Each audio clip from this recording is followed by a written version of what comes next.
What's up, YouTube? This is your boy 30 Guy, and welcome to Visible Truth Media. Today we have an update from the Buffalo shooter that marched into a grocery store back in February and killed 10 black people, only because they were black. He even was seen on video during the shooting a white man and apologizing to him for what he did. This is an update on the case. He pled guilty to a number of charges. I'm gonna let y'all check it out. Don't forget to like, comment, and subscribe, man. Peace. Good afternoon, everyone. Thanks for joining us for News 4 at 4. I'm Dave Graber. And I'm Jordan Orkis. In your top 4 at 4, the accused gunman in the top shooting has been arraigned on 25 criminal charges.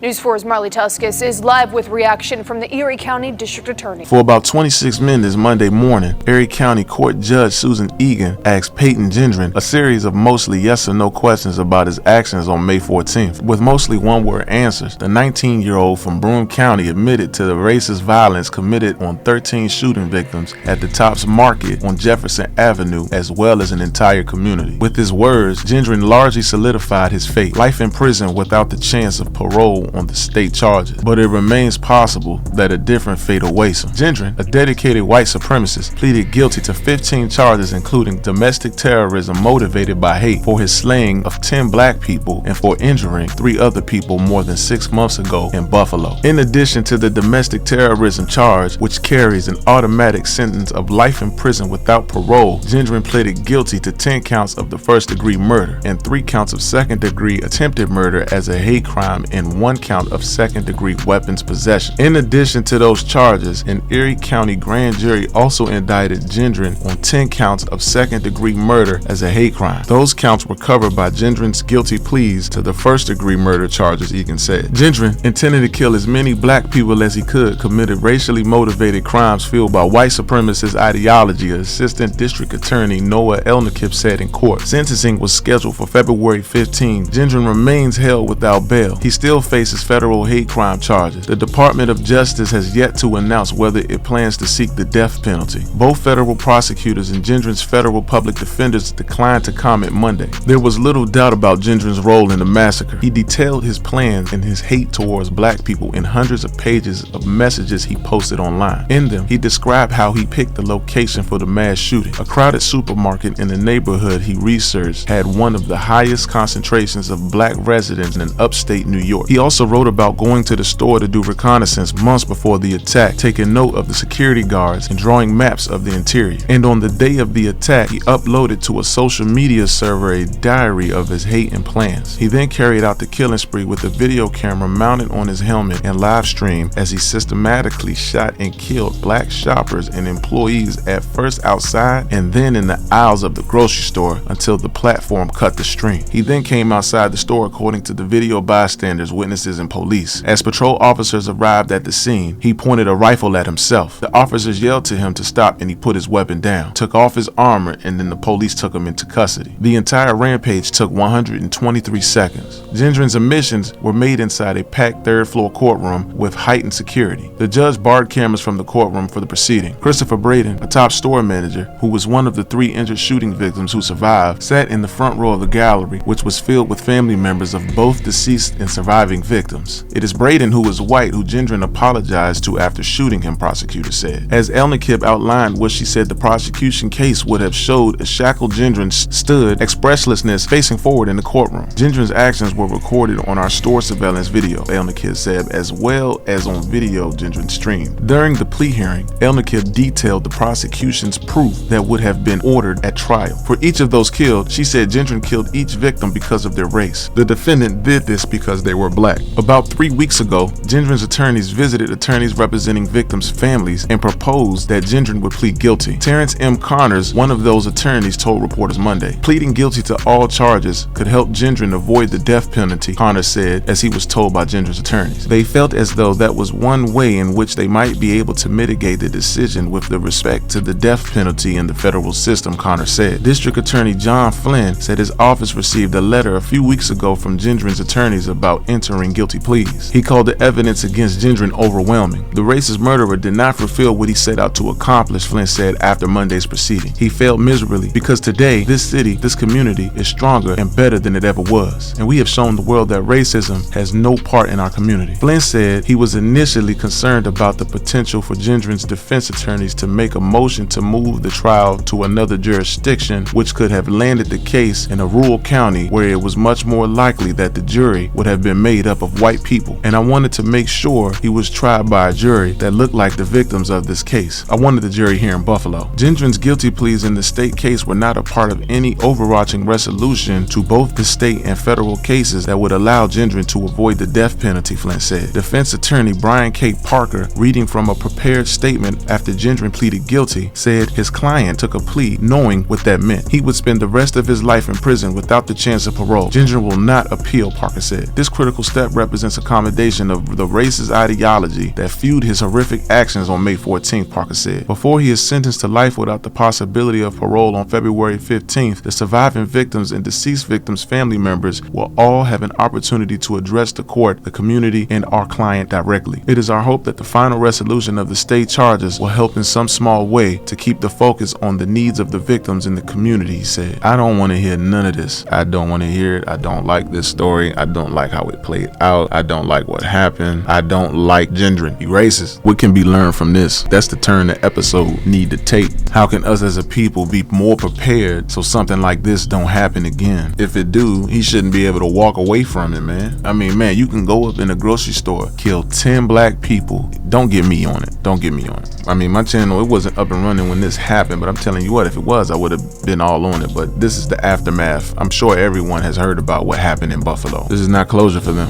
It's not closure for me. Because I'm telling you right now, I mean, if you were black and you were in that store, that could have been you. So make sure y'all like, comment, and subscribe, man. Subscribe. We upload daily, man. Appreciate you. Peace.